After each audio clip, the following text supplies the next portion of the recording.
Hey guys, welcome back to another tutorial video. So in today's video, I'll show you how to change devices in Okta Verify. So if you're moving from an old phone to a new one, then just follow along. First, you need to start by installing Okta Verify on your new phone. Then sign into your organization's Okta account using a browser.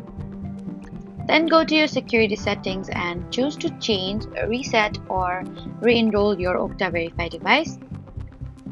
Then you need to generate a new QR code and scan it with the Okta Verify app on your new phone. After activation, complete a login test to confirm everything works correctly.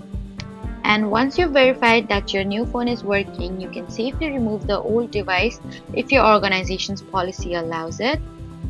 And if you've already lost your old phone, you need to contact your IT administrator to reset your Okta Verify enrollment. So that was how to change devices in Okta Verify. Please don't forget to like, comment, and subscribe for more helpful tutorials. Thank you for watching.